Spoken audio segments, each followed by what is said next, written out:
Hey YouTubers, it's me, Legless Killer, and today I'm starting a brand new series called Let's Chat. All this series is going to be me playing a certain game and sharing my thoughts and experiences in it. However, these games are usually going to be games that have not yet to be released and are in some form of testing environment, such as closed alphas or betas. This week's it's going to be Battlefield 1 closed alpha, and I'm going to talk to you guys about can your computer run this game once it does comes out, what are some of my thoughts and experiences, and how well does this game play when you're actually playing it. And lastly, I'll be sure to go over whether or not this game actually lived up to its hype. Okay, so my first point I'm going to cover is, can you play this game on your computer? So I'm going to compare this game to Battlefield 4 and how it ran on my computer. So for Battlefield 4, I was able to run that game at all high settings at 60 frames per second while I was recording. So that means I was playing at around 65, recording at 60. For this game, however, it was quite the opposite. When I first started it up, it immediately set me down to medium settings because those were my auto settings, and I was running at 35 frames per second. At first I thought maybe something I wasn't plugged in or something like that. No, that's just how it is. I lowered the settings down to low settings and I was able to get it up to 50 frames per second, but that's obviously not, I don't want to play lower settings. Of course, don't be discouraged if you're like, shit, I can't actually get this game now because it won't run on my PC. It will run on your PC, it's just that you may have to consider your options. Either get a new PC, upgrade some parts, or just be comfortable playing at a lower settings than what you used to.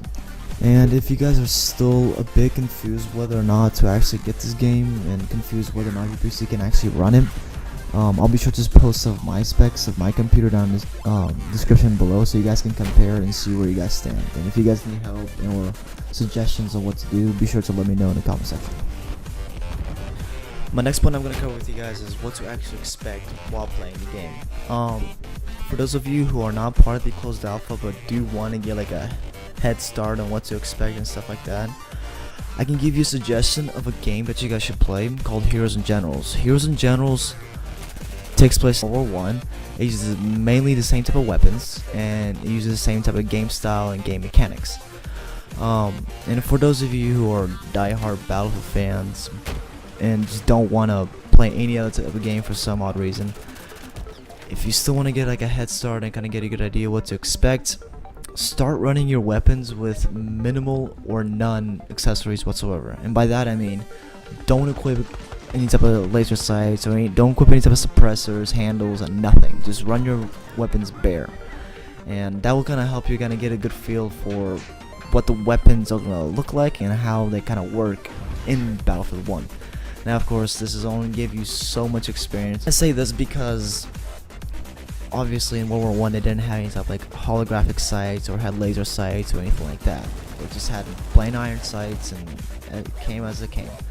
So yeah, so if you do want to get like a little bit of a head start and kind of get a good feel for what the weapons may feel like, start running your weapons bare. Which leads me to the next point. How is the actual weapon mechanics, and are they overpowered? Are some weapons overpowered, or some weapons underpowered, or just some weapons faulty? And from what I can say from first experience, I think how the weapons are running, I think is very, very accurate. And I say this because unlike Battlefield 4 where you can customize the crap out of your weapon and make it practically unmovable and entirely stable, you can't really do that in World War I. You can't really do that in Battlefield 1 because there's just no accessories for you to put on. So when you're aiming down sights and just shooting at someone, you'll see a ton of side-to-side recoil, and that's expected because you have nothing to kind of hold that back. So don't be surprised when all of a sudden you're aiming down sight and like you're hitting almost none of your bullets are hitting the target. It's because it was very hard to stabilize the weapon. Do I think that's overpowered? I do think it's a little overpowered mainly, and I say this mainly because it's gonna be hard to play the game sometimes, and it's gonna take a lot longer to kind of get used to the game and the weapons in the game. And lastly, guys, I'm gonna leave you guys off with, can you guys still get early access to the game before it actually releases? And my answer is most definitely yes, because most other Battlefield games that have come out in this franchise, they've always had a closed alpha and they've always had an open beta. So what's going to happen is, once this closed alpha is done, there's going to be about maybe a month, maybe a little more, maybe a little less, of just plain darkness. So there's going to be nothing, there's maybe a new trailer coming out, whatnot, but then after that, there's going to be an open beta, and that means anyone who wants to join can join. But that also means that for me, I'm gonna start uploading, videos. I'm gonna start uploading multiplayer footage, single player footage, and I'm gonna be doing this for people who still, for some reason, cannot get in the open beta.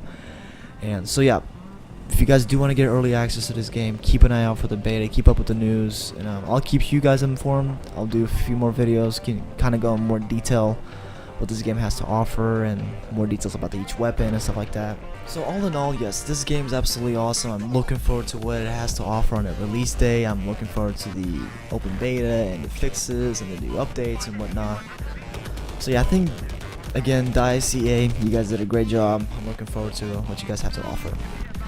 Anyways, guys, I hope you guys did enjoy this video. If you guys found this informing, if you guys found this interesting, or just whatever you guys found, honestly, be sure to let me know in the comment section down below. I'll catch you all in the next one.